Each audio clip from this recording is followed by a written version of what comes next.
Hello friends, आपका स्वागत है मेरे ट्रैवलिंग चैनल वेकेशन ग्राफ्स में। जैसा कि आपको पता है, भारत भूमि विभिन्न प्रकार के संस्कृतियों को समेटे हुए है। यहाँ के ऐतिहासिक धरोहर, बेमिसाल वास्तुकला वाले मंदिर अलग अलग कालखंड में भारत की एक अलग ही तस्वीर प्रस्तुत करते रहे हैं। भारत में मंदिर हमेशा से ही पूजा, साधना और सामाजिक समारोह के केंद्र के रूप में जाने जाते रहे हैं। तो आज हम भारत के एक ऐसे ही प्राचीन मंदिर के बारे में जानेंगे। जी हाँ, ये मंदिर है शंकराचार्य मंदिर, जो भगवान शिव को समर्पित है। भारत में जम्मू कश्मीर के श्रीनगर में डल झील के बहुत पास में ये मंदिर शंकराचार्य पहाड़ी पर बना हुआ है, जो जबरबान पर्वत का भाग है।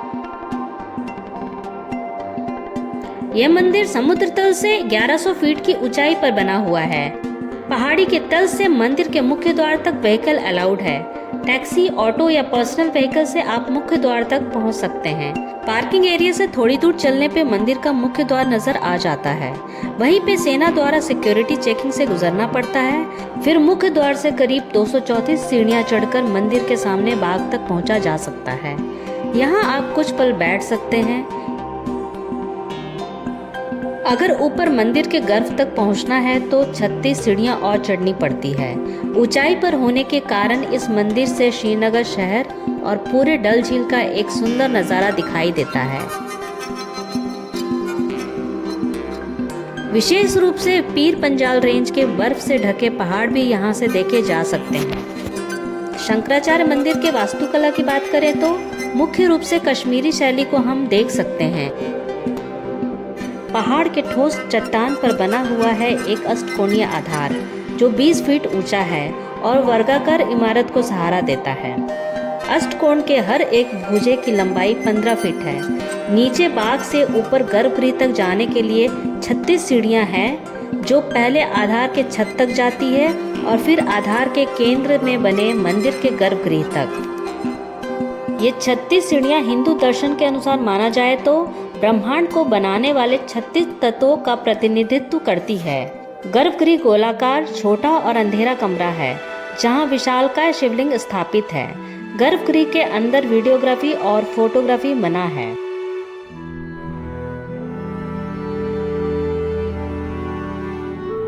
मंदिर के चारों ओर कई स्तंभ बने हुए हैं, जो मंदिर और मंदिर के शिखर को सहारा देते हैं।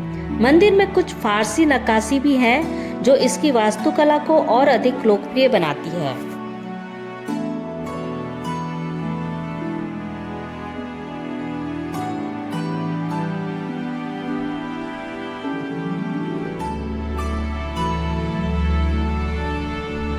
ऐतिहासिक संदर्भ में बात करें तो यह मंदिर कश्मीर का सबसे पुराना मंदिर है। यह मंदिर जिस पहाड़ी पर स्थित है, उसकी उत्पत्ति परमियन युग में ज्वालामुखी गतिविधि द्वारा हुई है। इस पहाड़ी को समय समय पर बहुत से नाम दिए गए हैं, जैसे संधिमाना पर्वत, कोहे सुलेमान, तख्ते सुलेमान या तख्तिल, गोपाद्री या गोपाहिल आदि। कल्हण के राजतरंगिणी में इस पहाड़ी का सबसे पहले उल्लेख मिलता है। कल्हण द्वारा इस पर्वत को गोपाद्री कहा गया है। रजत रंगनी में उल्लेख है कि राजा गोपादित्य ने आर्य देश से आए कुछ ब्राह्मणों को पहाड़ी के नीचे की भूमि अनुदान में दी थी। आधार पर स्थित इस क्षेत्र को अब गुप्कर कहा जाता है। हालांकि इस मंदिर के निर्माण की एग्जैक्ट डेट किसी को पता नहीं है।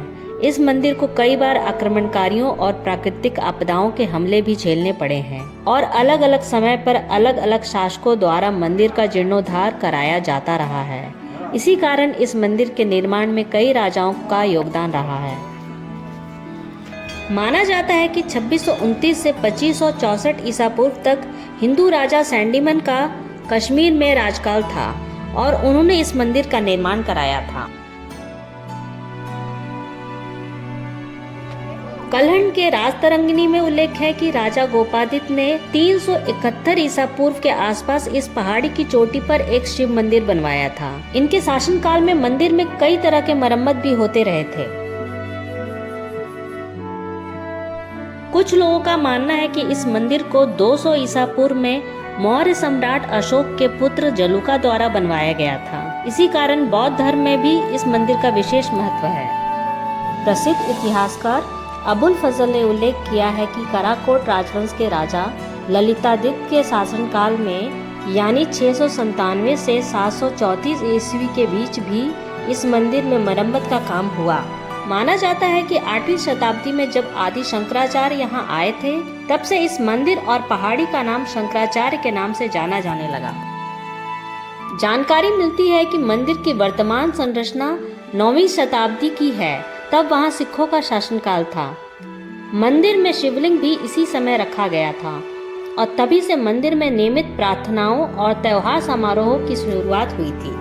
मंदिर की सीढ़ियों पर फारसी भाषा में लिखे 2 अभिलेख हैं, जिसके अनुसार 1644 ईस्वी में शाहजहां ने मंदिर की छत और स्तंभ बनवाया था। इस मंदिर को यहूदी और फारसी समुदाय द्वारा बाग सुलेमान भी कहा जाता है। गुलाब सिंह, जो डोगरा राजवंश के थे, उन्होंने इस मंदिर के परिसर में दुर्गा नाग मंदिर की ओर से पहाड़ी तक सीढ़ियां बनवाई। आधुनिक काल के 1925 ईस्वी में मैसूर के राजा ने मंदिर में बिजलीकरण का काम करवाया। 1961 में द्वारकापीठ के शंकराचार्य ने आदि शंकराचार्य की प्रतिमा को स्थापित करने का काम किया। तो ब्रीफली मैंने आपको इस मंदिर का इतिहास बताया। अब बात कर लेते हैं कि यहाँ दर्शन की टाइमिंग क्या है।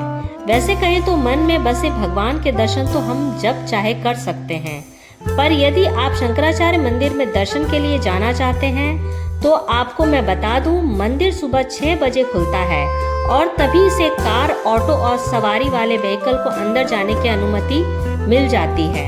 यह मंदिर सेना के संरक्षण में है और इसलिए प्रवेश द्वार पर सेना के जवानों का पहरा रहता है। शाम 5 बजे के बाद मंदिर के मुख्य द्वार तक व्हीकल की अनुमति नहीं है, लेकिन मंदिर रात के 8 बजे तक खुला मिलेगा। अब बात कर लेते हैं भारत के इस प्राचीन मंदिर को देखने के लिए अलग अलग शहरों से श्रीनगर तक कैसे पहुंचा जाए। दिल्ली, चंडीगढ़, मुंबई, शिमला और साउथ इंडिया के कुछ बड़े शहरों से श्रीनगर के लिए डायरेक्ट फ्लाइट मिल जाएगी। पर यदि आप ट्रेन से आ रहे हैं तो जम्मू या उधमपुर तक आ सकते हैं। जम्मू के लिए चेन्नई, दिल्ली, त्रिवेंद्रम और बेंगलुरु से सीधे ट्रेन उपलब्ध है। जम्मू पहुंचकर वहां से प्राइवेट टैक्सी या शेयर टैक्सी लेकर आप श्रीनगर तक जा सकते हैं। श्रीनगर तक के लिए दिल्ली, पंजाब, हरियाणा, हिमाचल, उत्तराखंड के कई शहरों से बस सर्विसेज अवेलेबल है। Volvo, AC deluxe, normal deluxe जैसी किसी भी प्रकार के बस आप चुन सकते हैं, या फिर बस रूट को फॉलो करते हुए आप अपने खुद के व्हीकल से भी श्रीनगर जा सकते हैं। अगर बात करें कि यहाँ आकर स्टे कहाँ करें, तो श्रीनगर में या शंकराचार्य मंदिर के आसपास हर तरह के रेट में नॉर्मल या 5 स्टार होटल अवेलेबल है। अपने बजट के अनुसार होटल ले सकते हैं। तो ये थी जानकारी श्रीनगर के शंकराचार्य मंदिर की। उम्मीद है आपको वीडियो पसंद आई होगी। तो चैनल को जरूर से सब्सक्राइब कर दें, नोटिफिकेशन के लिए बेल आइकन दबा दें, वीडियो को लाइक और शेयर करना ना भूलें। अगले वीडियो में फिर मिलते हैं, तब तक के लिए बाय बाय।